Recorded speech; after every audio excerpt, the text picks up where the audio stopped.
বিসমিল্লাহির রহমানির রহিম। আজকে আমাদের এই সবাই কোনো সভাপতি নাই, আমাদের তিনজন ক্যান্ডিডেট আছে। দেখলেন NCP, Islamic Bangladesh Khelafat Islamic মজলিস এবং ইসলামিক আন্দোলন, এবং আমি একজন স্বতন্ত্র প্রার্থী।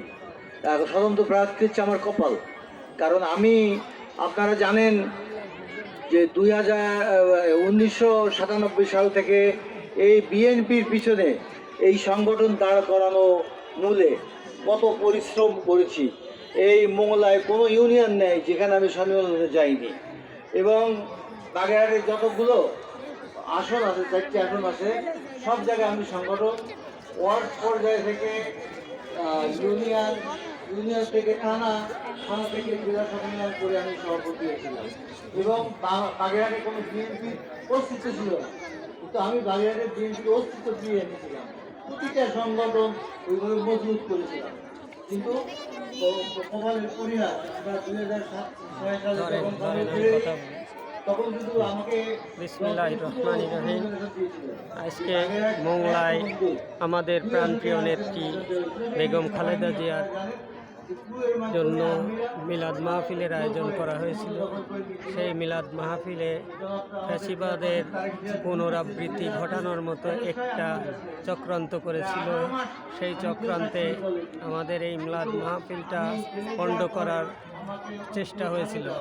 সেই চেষ্টাকে উপেক্ষা করে আমাদের নেতা, জননেতা এম.এ.এইচ. সেলিম, বাগেরহাটের কান্দারি 1, 2, 3 আসনের সংসদ সদস্য পদপ্রার্থী, স্বতন্ত্র পদপ্রার্থী, সেই পরিকল্পনাকে উচ্ছেদ করে দিয়ে আজকে সেই মিলাদ মাহফিল সম্পন্ন করলো, এবং সম্পন্ন হয়ে আজকে দিনটা স্মরণীয় করে রাখলো। ধন্যবাদ।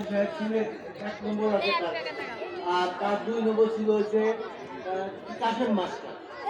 কাশেম মাস্টারে যে লোক জবাই করতে যে, আপনারা ইয়ান আছে, জানবেন না, আমি মুক্তিযুদ্ধ ছিলাম, আমি যুদ্ধ করছি, আমরা জানি যে কাশেম মাস্টার লোককে জবাই দিতে যে বলতো যে বাবা বেশি লড়াচড়া করিস, আমার কষ্ট হবে জবাই দিতে। সেই জল্লাদের পোলা হইতেছে আমাদের বাগের, এটা আমাদের কপালের পরিহার, এটা আমাদের কপালের পরিহার। আমি আগে যারা ধরেন অনেক লোক হয়তো দেশ বিরোধী ছিল, স্বাধীনতা চাইতো না, যারা মুসলিম লীগ করতো, হয়তো জামাতের কোনো ভাইও চেয়েছে, কিন্তু তারা তার লোক জবাই দিত। আমি যারা ডাইরেক্ট অপরাধ করেছে, যেমন আমি এখনো বলবো যে আওয়ামী লীগের যে সমস্ত লোকজনে এই দেশ লুটপাট করছে তারা সবাই দায়ী, কিন্তু যারা লুটপাট করে নাই তারা কেন দায়ী হতে যাবে? যারা অপরাধ করেছে অপরাধীর বিচার হোক।